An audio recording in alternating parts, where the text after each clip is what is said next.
Hey, Eric, lovely to see you. You must Great be to see buzzing. you. Today's the day. Yes, Omnisphere indeed. 3. Yeah, it's I mean, it's very it's exciting. very exciting, a big thing. I mean, I guess you kind of have that sort of curve. Your curve is like build up, build up, build up, build up, then release, then everything has to happen all at the same Oh time. So yeah, it's a totally. big effort from you and the team, I'd imagine. Yes, it is. Everybody's been working super hard, but we have just over the years building the team that we have. It's just incredible people. So I get all the credit, but it's really it's really all the people that are doing all the different things. It's a lot of work for a lot of different people. So yeah, it's super Yeah, exciting to be able to finally tell everybody about it, and it's amazing that the way that you do it though. I mean, it's really interesting because obviously Omnisphere, I guess, that's the flagship, isn't it? I mean, it that's is the sort absolutely of that's our baby. the top of the tree. I mean, it's getting so big now. There's so much into it. I mean, There is. it must be such a challenge just to sort of tell people what it does, because it sort of does so much. It is. It is. That's one of the biggest challenges. Like, how do you explain Omnisphere quickly? It's like, well, and especially kind of like in our worlds now, it's more about there's so many products because it's a lot easier to make a virtual instrument these days, and a synth and that kind of thing. So, but things are kind of gravitating more towards specialized instruments and something that just does one thing and does that really well, and people like that approach. But it's hard for people to kind of imagine that something that would be where we take that kind of care and put that kind of time in, but it's at a big scale. And so we're doing, quality and quantity.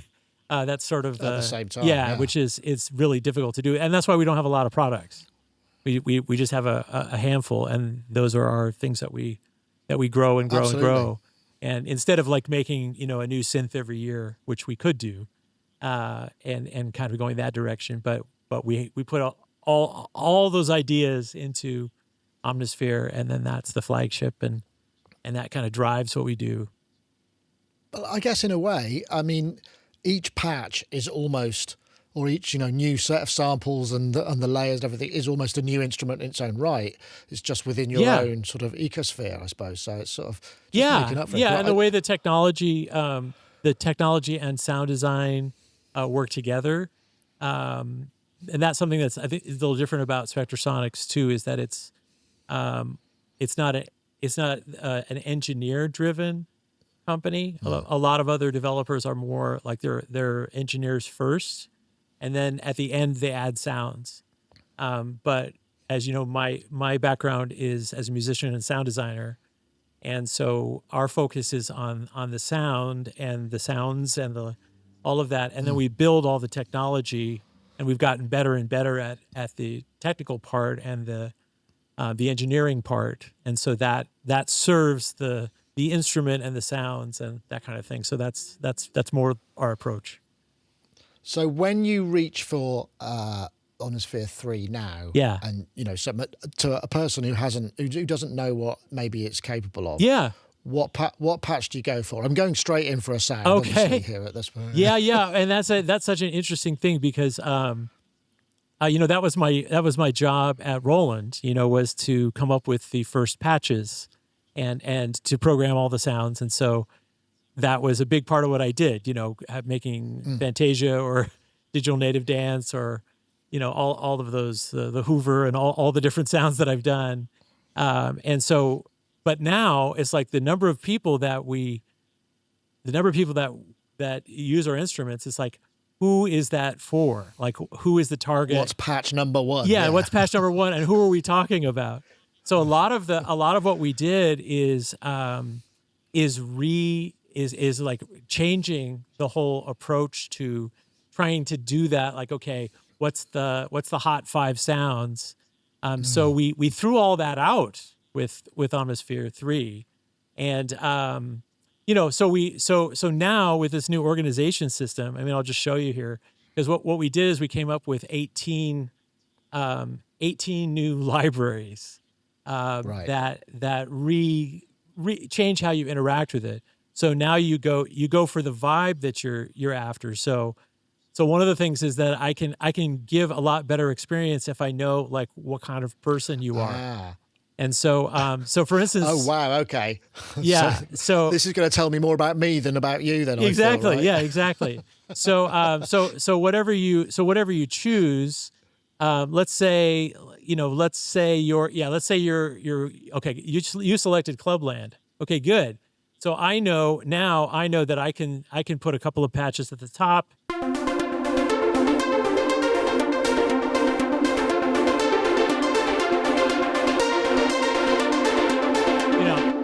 I don't know that's going to appeal to you, where that's not going to necessarily appeal to a film composer, to come up with something that's like,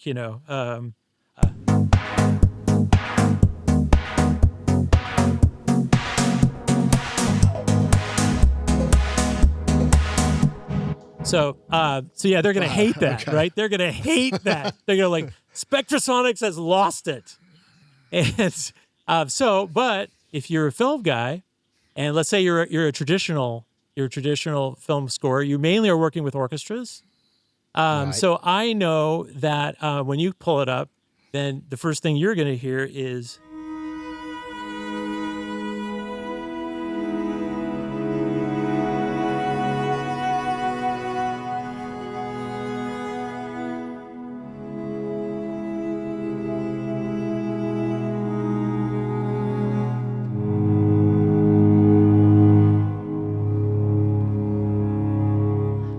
So everything in scoring organic is geared towards, it has to work in an orchestra.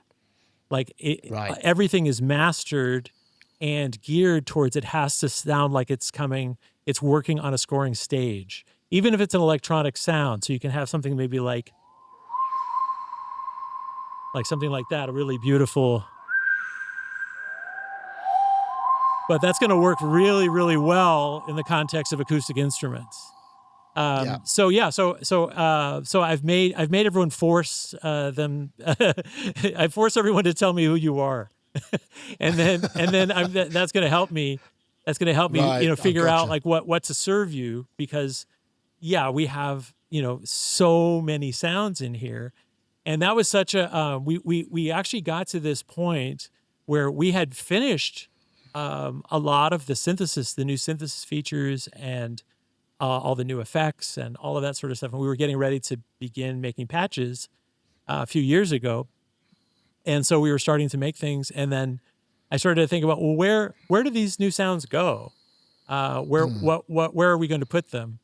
And the library, the factory library in Omnisphere that made sense to put them in was the one called Omnisphere Library. And I realized that if we put the new sounds in that library, it would make Omnisphere worse, because it's essentially it's harder to find. And then we realized, this is also what our customers have been telling us, is like, it's great how many sounds there are, but it takes so long to find them that they lose. Overwhelming. Yeah, it's overwhelming. They lose the inspiration, and because we have so many different customers, also it's like, there's a hilarious meme video out that somebody put out of a hip hop producer trying to find sounds in Omnisphere, and the only thing they're getting are all these crazy experimental, Bode, some of Diego's crazy stuff, and they're just trying to find it for a beat, and so there were, in ways like that, our customers were telling us it's like there's got to be a better way, to find it. So anyway, so that was kind of a heavy moment, because that was quite a big sort of existential, not as an existential crisis, but a philosophical kind serious, of. It was existential, because it's like, oh, wait a minute. That means if we add more sounds to Omnisphere, we're making Omnisphere worse. Wait a minute. That's a big problem, because that's what we do, right? We make sounds. And that's what we love doing. So how are we going to solve this problem? So that was kind of like our Houston, we have a problem moment. And I was like, oh, dang, that means we need to figure out a completely different way, a completely different way. And that meant going through the entire Omnisphere library and basically recurating it and reorganizing it and coming up with a new system. And we realized, and we tried stuff with algorithms. We tried stuff, even with some AI kind of stuff, and it was like, no, this isn't working. And even the tagging approach, which of course we still have all of that, but that wasn't doing the job either. And so we had to rethink the entire thing. And so that's what I've been doing basically for the last 2 years. Right. Is like, that's been my entire life, is like remastering, recurating, and putting together this whole new system to where it's really easy to find sounds. And I realized, I kept thinking, why is this so hard? Why is this taking so much time? And I realized, oh, well, no one's ever released a synthesizer with 40,000 sounds. And so that's never been done. And also these are mostly like abstract sounds. How do you classify all these sounds so that they make sense to everyone in the world who is a producer and that speaks different languages? Yeah. And what terms do you use and all that sort of stuff. So anyway, so I'm really, that's really the thing that I think one of the things I'm most proud of is just, even if you're just like, of course we've got the full browser here, which is great. And you can expand the categories and, search and do all kinds of, all of that kind of thing. But even if you're just using the mini browser, which a lot of people, they mainly use the side browser, is so now with the categories, you have like all of the top level categories make a lot of sense. They're very simple, bell tones, effects, guitars and everything. And like, so when you go to synths, it's very, very simple. So you can go straight to the kind of sound that you need. So let's say we're in like electronic production and we want synths. And so I can go to synth pluck here and boom, I'm all set. I've got.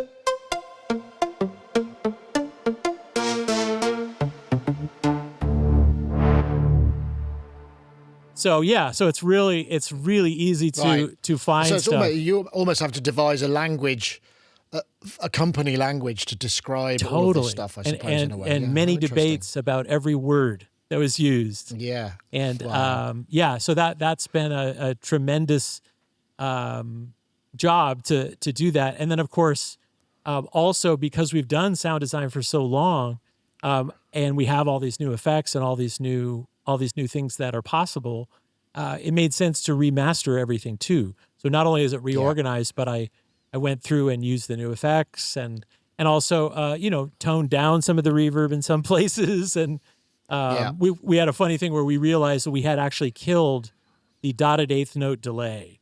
The dotted eighth note delay was used in so many Spectrasonics products. We realized that because it always sounds good with an arpeggiator or that kind of thing, you get that kind of syncopated rhythm. And we realized like no one uses that rhythm anymore, probably because we killed it. Like, so it's now forbidden on our factory Death patches. by dotted. Yeah. Is forbidden to use a dotted eighth delay, and we changed all the defaults on all the delays so they don't use that. I mean, you can get to it, but so things like that, things that were like really cool at the time, but it's like no, that's overused. And so, but what's cool is that you have in addition to all of the new libraries and everything remastered, you can also go to the legacy libraries. And you can pull up the original versions of even of Atmosphere or all the way back there. So you don't lose anything. You have everything. Everything's still there. I guess that's the thing. I mean, that's the thing with this thing. It's more. But you were talking about the sort of the passing of time, and also the technology has changed. I mean, Apple Silicon and I guess Snapdragon processors now. I was looking at some of the things that you were dialing up on that little laptop, and I was just thinking in the video that you did for this, and it was like crikey, that. Oh yeah, and the MPE and I mean, it's just so MPE and Apple Silicon / system on a chip has just completely changed the game, right? It really has, and that's one of the things that's exciting is that now you can get a consumer grade laptop, just the kind that you'd get, a kid would get going to college, from the Apple Store or whatever. That is very powerful and will run like these instruments that have all of these studio grade effects and stuff that would have just killed computers in the past. And everything runs and loads. I mean, it's crazy. On these laptops, we can do like 32 buffer, 64 buffer and like just without a hitch. They just work. So it's like amazing, finally isn't it? the technology sort of caught up, and it was good timing for us because we were adding so much to the engine and the processing and all of that. It was But great I timing. suppose in a way, you know, when the sky's the limit and there is no limit, I mean, we all know as creative people, you know, sometimes Yes. limitations are good to work within at least, or guidelines. Yeah. And when you sort of remove the ceiling of, no, we can't do that because it would never play, you Oh, kind yeah. of now can, right? Yeah. You could- Yeah. Well, there's still limits, of course. Yeah, but and they're- we still need to optimize it so that everything plays well. If even if you don't have an Apple Silicon or that kind of processor, you don't need to have that. But it Right. certainly And lets. is that the same for the Snapdragon as well? Because the new Snapdragon stuff is pretty pretty powerful. It's fantastic. Yeah, So yeah. that's Okay, that's one of the things that's so it's why I love being in software instrument world, is because the possibilities just keep growing. Where in hardware, that was always such a limitation. Like at Roland, all of the things that we would work on, it's like, okay, you can only you Yeah. have the What do you want? very Do you want it limited in time or sound yeah, better? yeah, and always pushing the limits of that. So I love that aspect of being able to have a lot more headroom, in what we can accomplish. But I guess the other thing is MPE. I mean, MPE Yes. has brought in a whole new level of expression. I mean, previously, you had all these kind of controllers that you would use, and many sound composers, composers have like a little fader bank that they use for expression. Yeah, and volume. yeah. And now it's under their fingertips and per note, which just also completely changes the game. So Yeah, it really I mean, does. And we spent a lot of time on the smoothing. I didn't really cover that in the video, but we spent a lot of time on getting the smoothing of all the MIDI information, so that it's like extremely, just whatever input you put in is extremely smooth now, and has a really, really wonderful feeling as you're using these a lot more sophisticated devices now. So even before we get to MIDI 2.0, being able to have that high resolution smooth feeling makes a big difference in the feeling and the vibe. Well, it's the same for hardware synthesizers, isn't it, as well? Yeah. I mean, we've talked about this. I've talked about this before, where you kind of get, manufacturer A makes the OG, and manufacturer B makes a much more affordable version of it. It makes the same sound, but getting the same sound doesn't feel the same. It doesn't. It's not the same. Yeah. Same kind of feeling. The control law and all of that kind of stuff. Yeah, absolutely. Yeah. And that was like that's one of the things people like about the JD800 was it had its own processor for the keyboard, and it's had its own processor for the sound engine. And I think it had a different processor for the filters. And so even in 1990, it was really fast, and it had like no latency and that sort of thing. And I remember like when we did the D70, that was really like the U series chip. It was like the U10, U20, and those things, and they just added more and more stuff into it. And when you play a chord, it would arpeggiate the chord. It was so the latency was so bad, and I was like, oh, I hated that thing.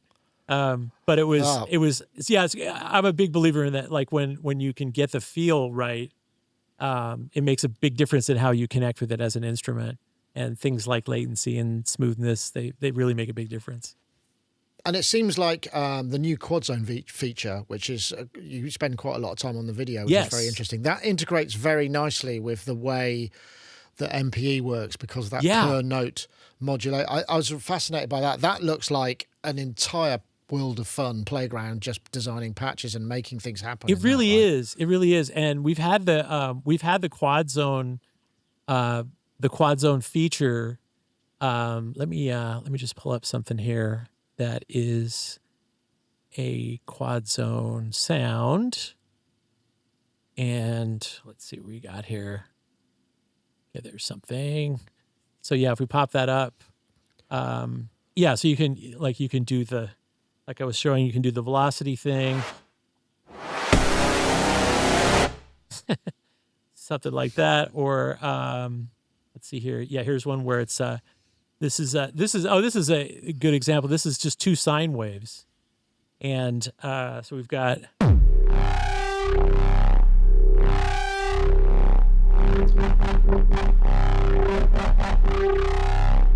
and that's That is deep. isn't that cool? Wow. Yeah, and then Yeah. that's with my head just vibrated with that one. And yeah. So that's just 2 sine waves, but we've got a lot of wave shaping and stuff going on the second oscillator, the second layer, and some harmonia.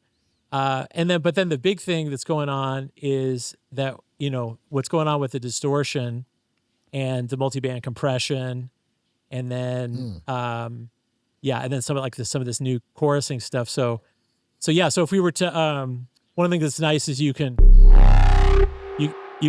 just turn the effects off. still pretty nice. Yeah, exactly. So that's real handy that's right there. And and so everything's a lot more accessible.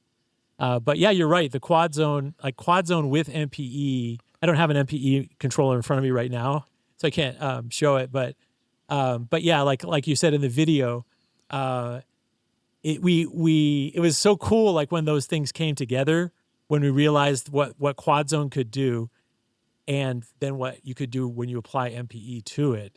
It's like, LFOs that wow. are moving per note between zones, and all the different ways that you can move. That looks really interesting, I must say. Yeah, and like you could do these sorts of. Somebody was asking that I saw a comment is like, what's the difference between stack mode? Because we've always had the stack mode thing kind of at the part level. We've had that for a long time, but that's moving around parts. But we didn't have it at the patch level.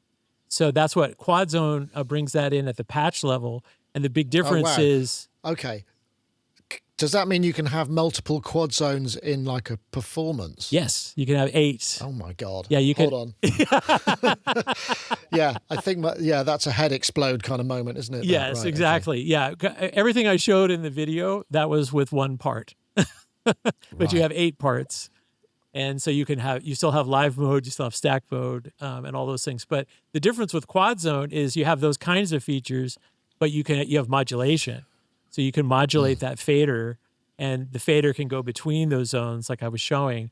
And then you can have that fader, MPE can be, an MPE dimension can be one of those things. I mean, when you put all that together, it's like, that's a lot of possibilities, because it's basically like each layer in Omnisphere is like a whole synth.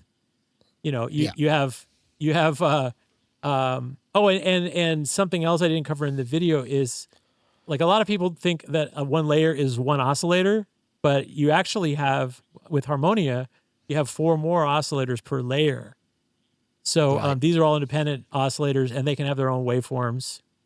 And you can have, you can now have Harmonia and unison on and granular all at the same time. In Omnisphere 2, you had to switch between those. Okay, I mean, when you say that, you then have to demonstrate that sound. Oh. I need to. I have no idea what just happened. I have no idea what that. This may sound terrible. Who knows? Let's see what happens.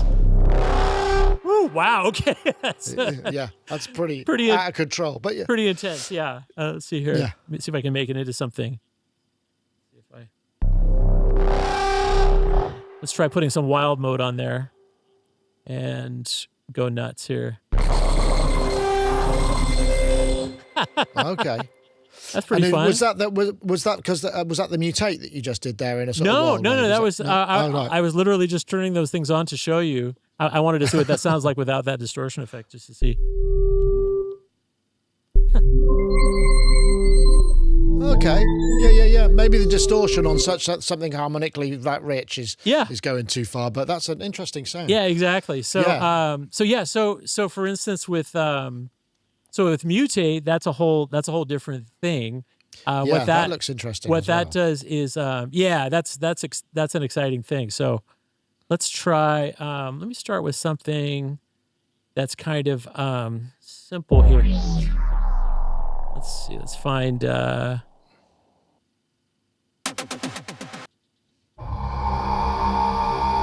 Okay, we'll start with that. So that's okay. one. So that's one layer, one sound source. Okay, so if I hit mutate, boom. So I've got something different now. Interesting. Try it again. And then if I keep hitting it, then it's going to start adding layers. And now let's keep going. And sounds like a sound that started with Darth Vader's breath inside his helmet. There you go. That's right.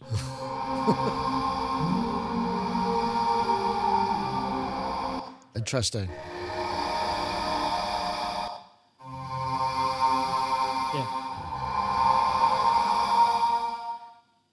But they're all related to, and so it picked the JD100 and D50. Pretty neat.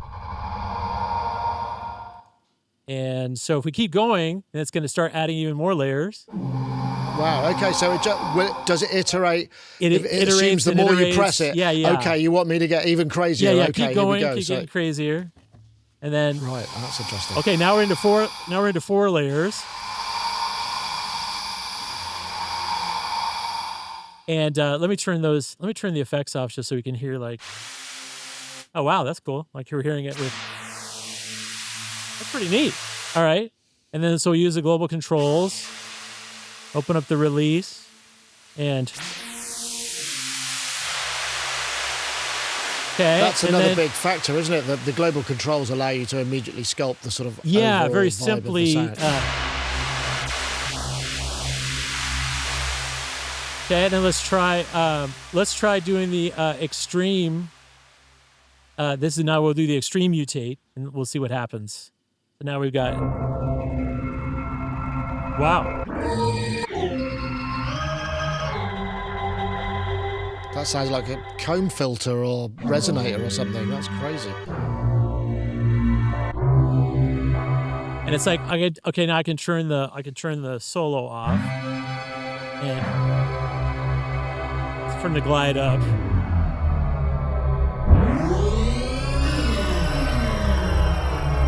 Let's try another extreme mutate, and now we've got.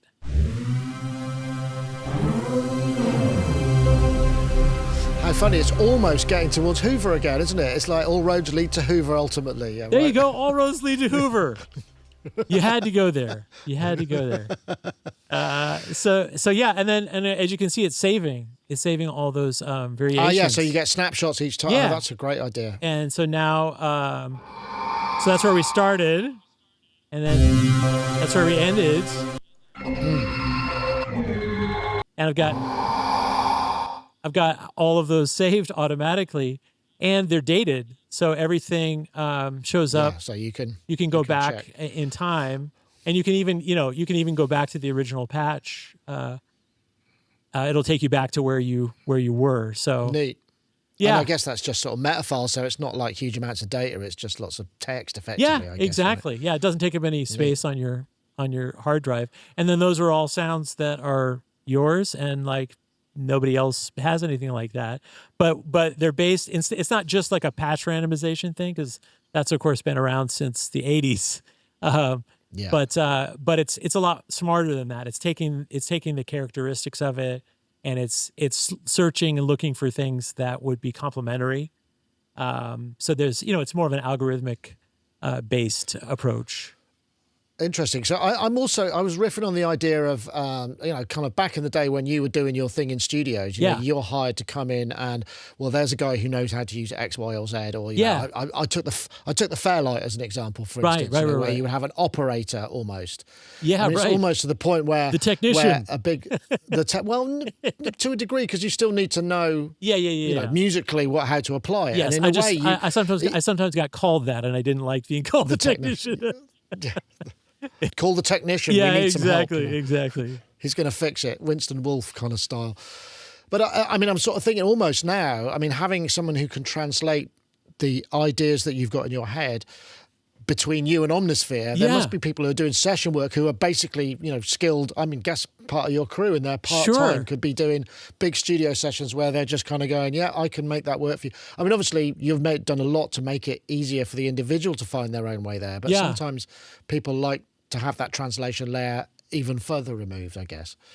Yeah, and I mean, we're always there's so many users that use Omnisphere and our instruments that are not sound designers, and they don't understand the power or how to access the power of having 4 layers and all of these the deep parts of the sound design. So they just use the presets, and then they're just searching through the presets forever. So we're really happy with the global controls and the and Mutate, because both of those things, like, anybody can use them. This is really simple stuff. Turn the ambience down. So the global controls are contextual. Is that the kind of... and that's... Do they have to actually... So that must mean you have to curate those connections as well, or is that something that can be done slightly on the algorithmically? No, that's all done with software. Yeah, software intelligent analyzing the patches. So, for instance, if I let's see if I call this one up.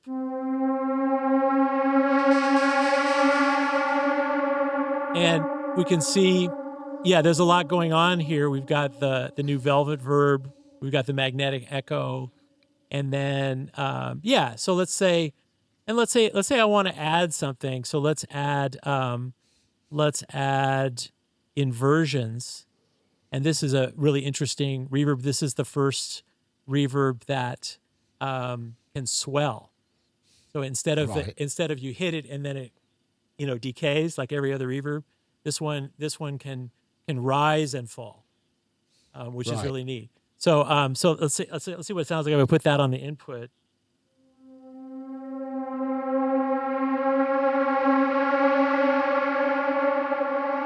Nice, and then I'll put the solar shimmer on there too, so we'll get a little of the shimmer reverb thing. And let's bring the pitch up. So now I've got 3 different reverbs and a delay. And what's really cool is that then the ambience has already figured out how to scale all of that. So even the stuff I did in real time. So if I if I bring it down, now it's dry. But it's adjusting all of those mix values relative to each other. Right. So it looks real simple, but like what's actually going on is very sophisticated. Even what I'm doing in real time, it's analyzing. And then the length. So say I like that, but I don't like so much of it, so I could just turn the length down. Now it's a lot shorter.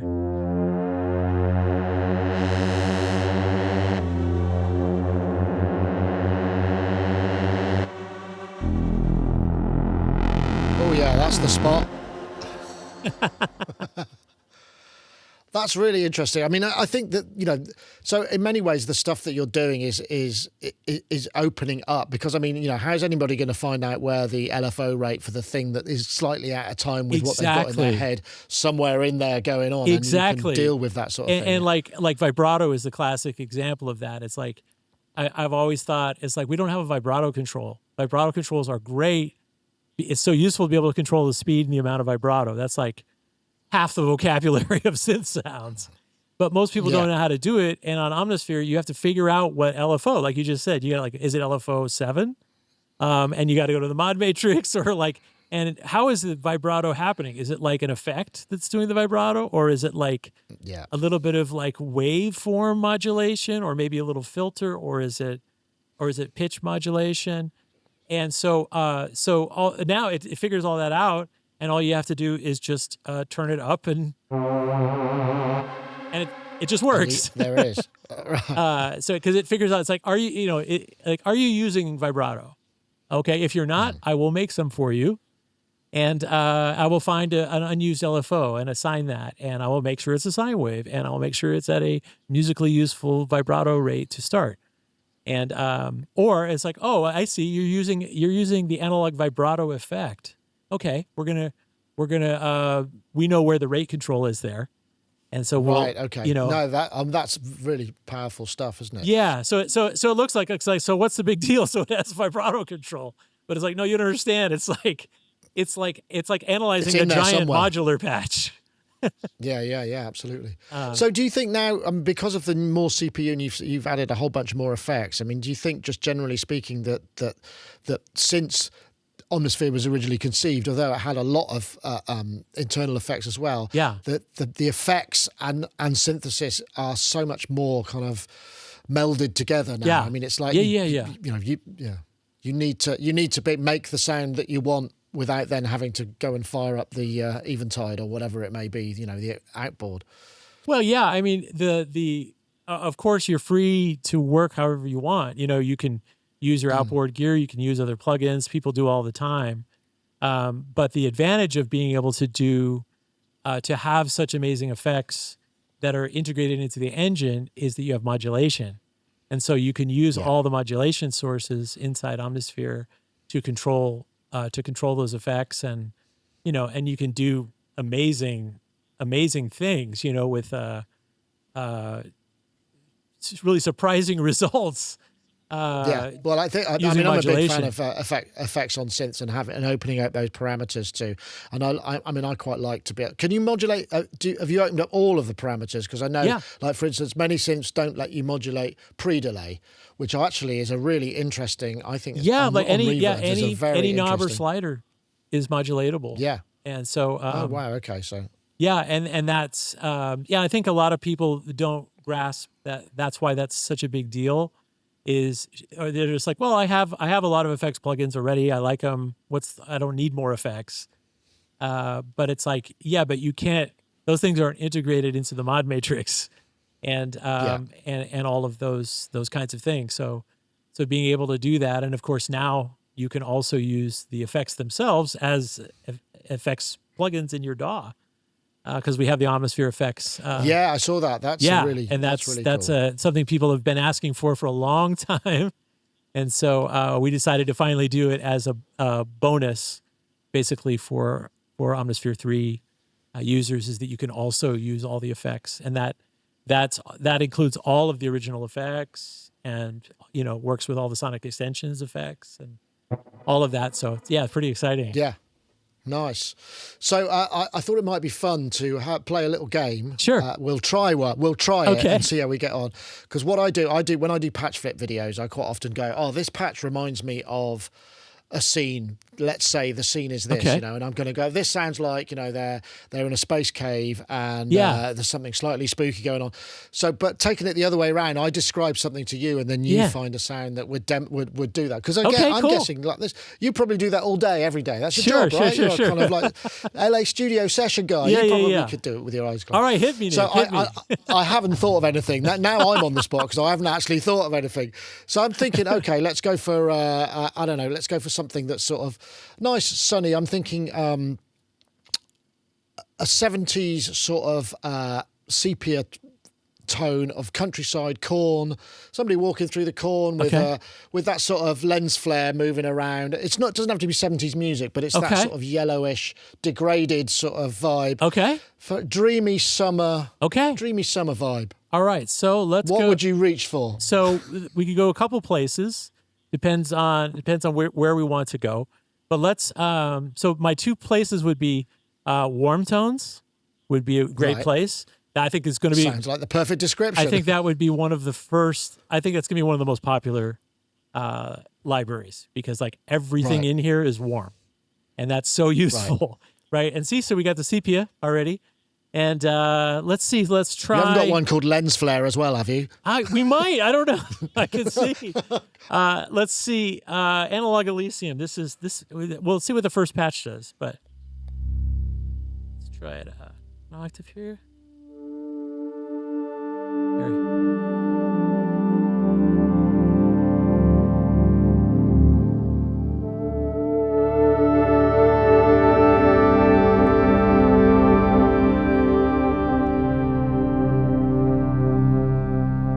That's lovely. The storyboard is coming together already. Yeah, and that's also one that uses Quadzone. So let's see what it's doing. And this is cool. So this is using 4 Prophet 5. Let's see if I don't know if they're samples or they're probably samples. Yeah. So these are detailed, multi-sampled Prophet 5 sound sources.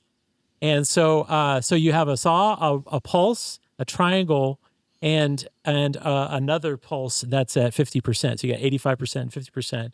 So there's 4 different Prophet 5 sounds, and then see what then there are different pitches, and you can see what the LFO is doing there. Or it's actually the envelope, I think. Yeah. So it's fading the. Yeah. So and then there's some harmonia going on there too. So there's like additional nice. Oscillators going through there. So we could go there, and there's all those kinds of good Boards of Canada kinds of vibes.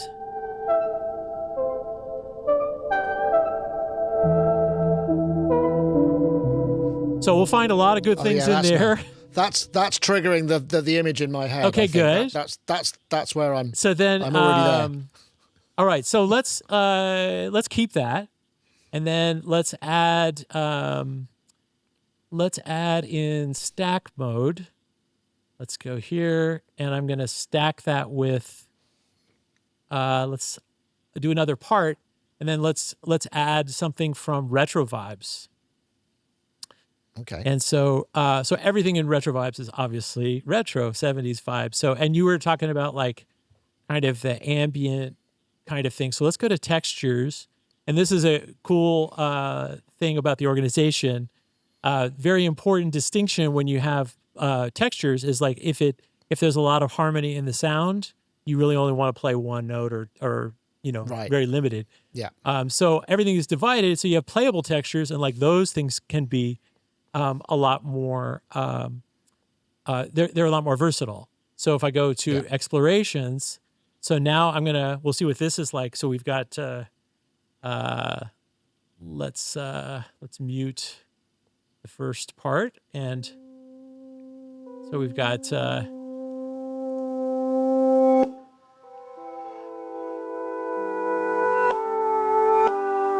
sort of dreamy. Yeah, so that's kind of nice. Let's see what that sounds like with the Boards of Ecuador thing there.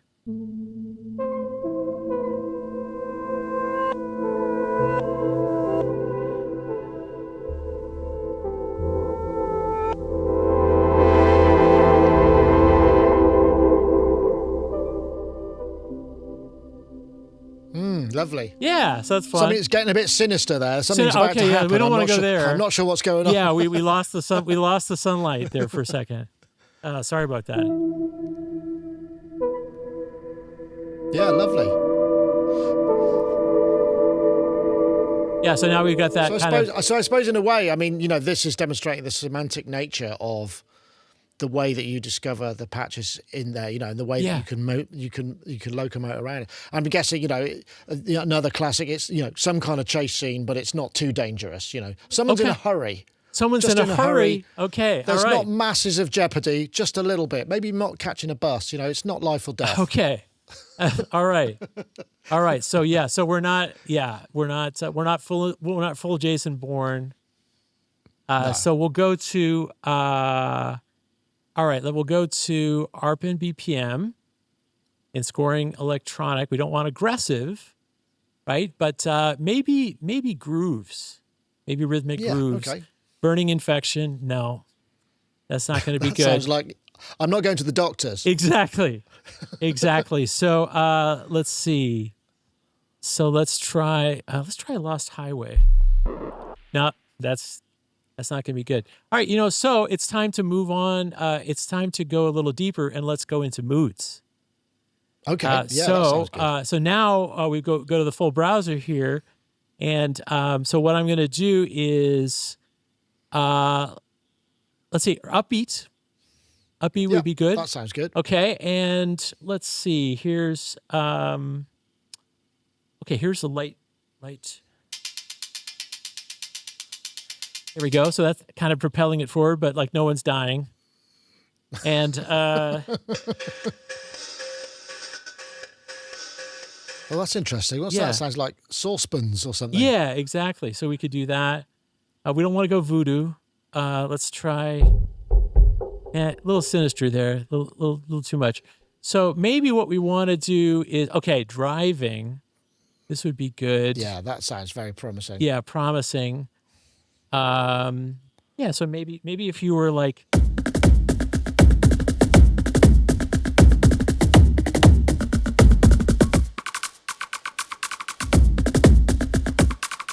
yeah, I've got that. Maybe we're going to, we're heading off to, maybe we're late for some sports event and all the kids with all their stuff. And there you go, exactly. There we go. Exactly. That's pretty benign. Yeah, and then after the match has been lost, you can go. We're getting sad. You're getting sad, and we'll put the clock speed at half. And now, so we've got. Oh, it's the sort of slow trudge off the field.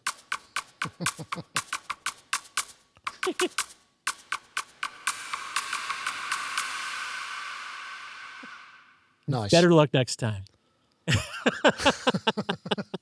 Not everybody's a winner. That's right. That's right. How to lose with Omnisphere. So now, I mean, now you've done it.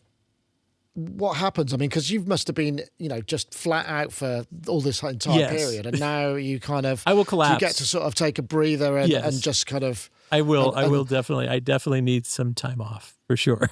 But what happens though? I mean, because ultimately, I guess a lot of these ideas and a lot of these things, I mean, I guess many of them come from you or the team or whatever. Yeah. I always ask this for anybody who's developed software or instruments, essentially, is when do you stop? When do you kind of go, okay, that's enough for this one? And you probably got stuff that didn't make it that you're thinking about absolutely. for 3.5 or whatever. Yeah, we have like a gigantic pool of ideas. And that's the wonderful thing about synthesis and electronic music, right? Is there's no end to it, right? There's a million different ways to do it, things you can improve, ideas that you can try. A good example of the process is like mutations. Mutations was a kind of just a last minute idea of like, hey guys, could we try this? Like, if we had it kind of like work this way. And then we tried it. We're like, oh my gosh, that's amazing.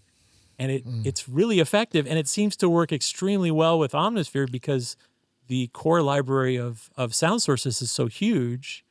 There's just this sort of infinite, or a heck of a lot more possibilities. So something like that might be a last minute addition. Other things are like essential because we've promised them, like MPE. That has to be done.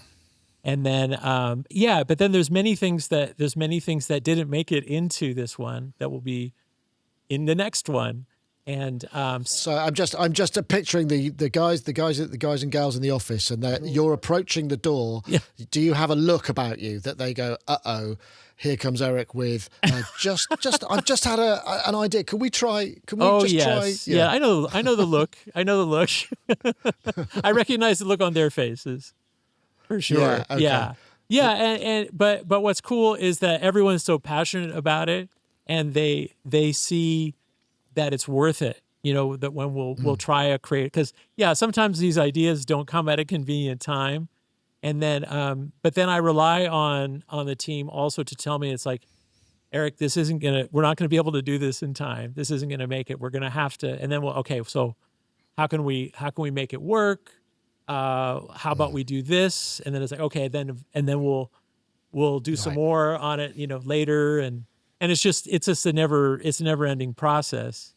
But it's fun. That's that's what makes it a joy to create and to keep going, because, unlike even a lot of other things, even within, musical instruments and stuff, synthesizers are endless, that you just keep going and going and going. I mean, I remember. Well, I guess software has its own limitations. Hardware, I mean, I wouldn't want to have to be making physically something at the moment, just because it's so hard to get the parts and do the thing and bring it all together. I mean, software has its own challenges, obviously. Yeah, but I admire everyone who makes hardware, because even for us, like we have the drives, because we still have a significant physical business. In fact, we sell the majority of our instruments physically, which surprises a lot of people. Right. through our retailers and with the box versions. Because so we have one part basically, which is the drive, and the drive, just sourcing the drives and making sure that they work. I mean, it's all right. So there's a drive in the box. Yes. Otherwise, it's just an empty box, which is silly. Like if you buy a box, there should be something in it. There's just a piece of paper with a serial number. Yeah, that never really made sense. One thing we didn't talk about, speaking of hardware, is obviously last time I think we spoke in person, you were showing the hardware integration to me. I think probably last time you had a booth at NAMM, maybe something like that. Yeah, or something like that. Yeah. That's right. Yeah. I think that was. And obviously you've expanded that, and the controllers, there's a lot of that going on as well. Yeah, and that was something that we were getting, lots of requests for different models, and lots of people wanted stuff, but there was a real limitation on what we could do with Omnisphere 2 because we didn't have the global controls yet. So once we had the global controls, then it's like, okay, now we can include controllers. We can include, because the software is analyzing the patch for us, and so that way it'll always work. So. For instance, if I use the Akai, I've got the little MPK Mini here. MPK, I've got one of those too. Yeah, they're great. And so it's so simple. So right now I have it set up for the launch key, and you just go up to here to the hardware integration, and so I've got the Novation launch key 61. So, and that's really cool because I've got like even on this patch. Let me select something else there. Let's do this one here. So I can cut off and resonance.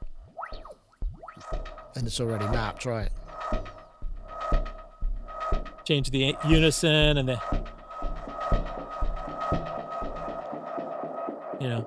Yeah, I guess so. With the global controls, it makes sense, because previously you were sort of almost mimicking the front panel functions of the synth that you were controlling it from. Yeah. But now it works with every patch. Like you saw that I didn't like select a special. It's like every patch in Omnisphere works this way, so that way it can map easily. So the Novation has it has the faders and the knobs. This particular one, so you can see I can control the ADSR for the amp, and then I can control the ADSR for the filter with the other ones.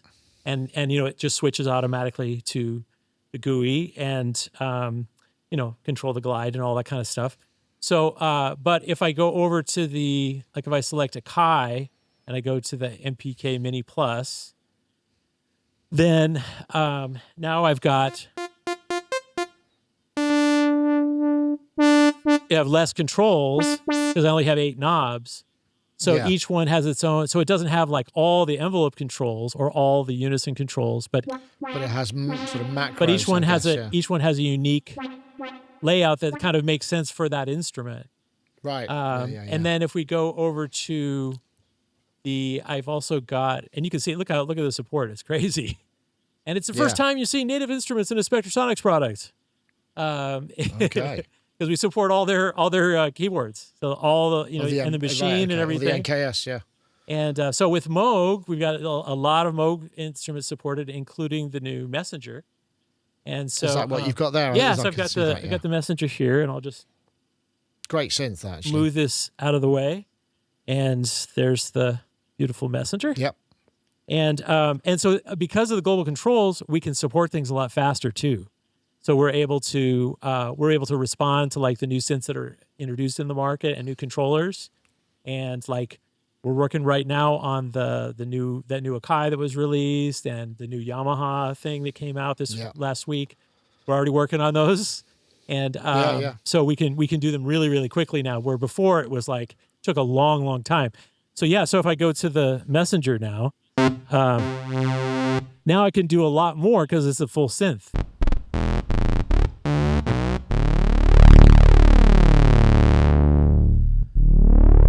And one of the things, I don't know if the camera picks it up, but one of the things that I didn't talk about in the video is we have adaptive MIDI control now too. So the other thing you're noticing is that when I grab a knob, no matter what position it's in, the software catches up to the position. And so when you're on stage, Yeah, well, it'll never Yeah, jump when you're on stage. And so whatever you right. select, it'll go, right to where you need it to be. So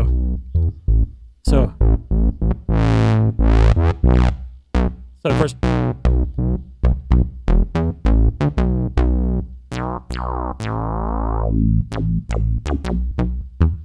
Yeah, and just straight in there. That's dense.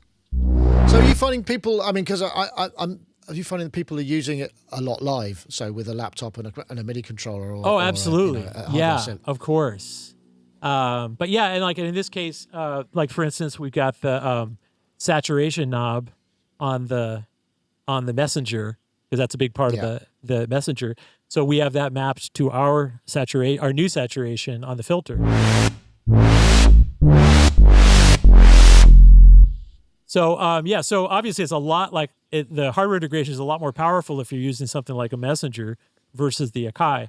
But Yeah. you get a great experience like on every single. It adapts to like, okay, what's going to be a good experience for you on the controller that you're using, and so it's a lot of work just to Yeah. put all that together and support it all. But instead of, it makes more sense like to do that instead of us like making hardware like you were saying and dealing with all of the. You trying to become a hardware company. It's like, there's a lot of hardware out there. And how about we just make our instrument like adapt to all of the hardware that people already have and that keeps coming out. And like, our initial idea of it, the initial thing that we did was it was just for synths. And so now being able to have controllers and like workstations and live keyboards, and it's really, it's now for everybody. And this is the kind of culmination of that hardware integration idea. And we're able to do it even without MIDI 2.0 yet. So we'll be ready, we're ready for MIDI 2.0, once all the DAWs can support it and all of that kind of thing. But absolutely. it's as you know, that'll make it even more powerful for that sort of because then it'll be two-way. So this is coming out. I mean, you've got the release day. Yeah, on the 21st. I mean, how do you prepare? How the hell do you prepare for something like that? Because that is, I mean, I don't know how many petabytes are you expecting to download from 1 minute past midnight or whatever it is that the actual. Well, that is we do it very carefully. Let's just say that is we've had experiences when we did Omnisphere 2. You might remember everything just went. Yeah, we did the countdown clock. And everyone in the world pressed the upgrade button, like literally at the same millisecond, and just killed us. So it's like, that was maybe one of the worst ideas I ever had. So we don't do that anymore.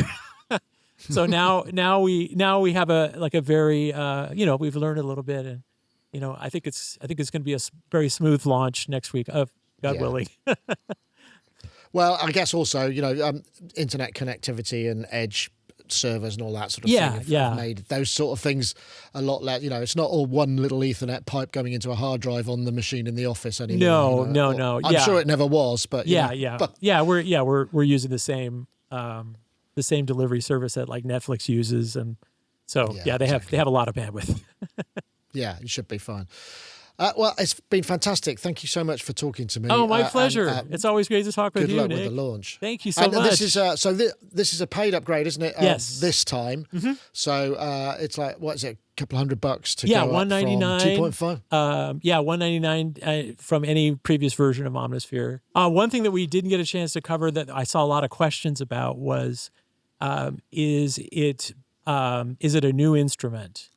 Is like Omnisphere 3 different than Omnisphere 2, right, where you have to have them both in your session, or like you have to have both libraries? It's just one Omnisphere. So Omnisphere 3 replaces Omnisphere 2, and it's fully 100% backwards compatible with everything. All of your original sessions, they'll sound the same. People were worried. It's like, if you remastered everything, does that mean my old sessions are going to sound funny? And no, all of that stuff is fully 100% compatible. All of the third-party libraries are compatible, and this is really hard stuff to keep that level of support. Absolutely. And it's not the direction that our industry goes. It's a lot of software developers just kind of do the abandonware thing, and it's easier to just start over, and like we'll tell people that you have to use like the old version, but we hate that. So and it's a lot more musician friendly to make sure that your old sessions and all your old projects and your old libraries and Absolutely. all of that just works. So yeah, so it's compatible with everything that was ever made for Omnisphere 1 and 2. Excellent. All right, Eric, thank you very much. Yeah. Thank you so much for talking to us. My A pleasure. real pleasure. I know you've been busy. I mean, it must be a great feeling to have it finally out there in the world, and you'll be hearing it all over records and media and syncs and advertising and films and all of that kind of stuff. That's what it's all about, is, you know, being able to make something that inspires people to make music. That's pretty good thing. And and it's a privilege to do it. So play us out with a little bit of stuff. Yeah, thank you very much.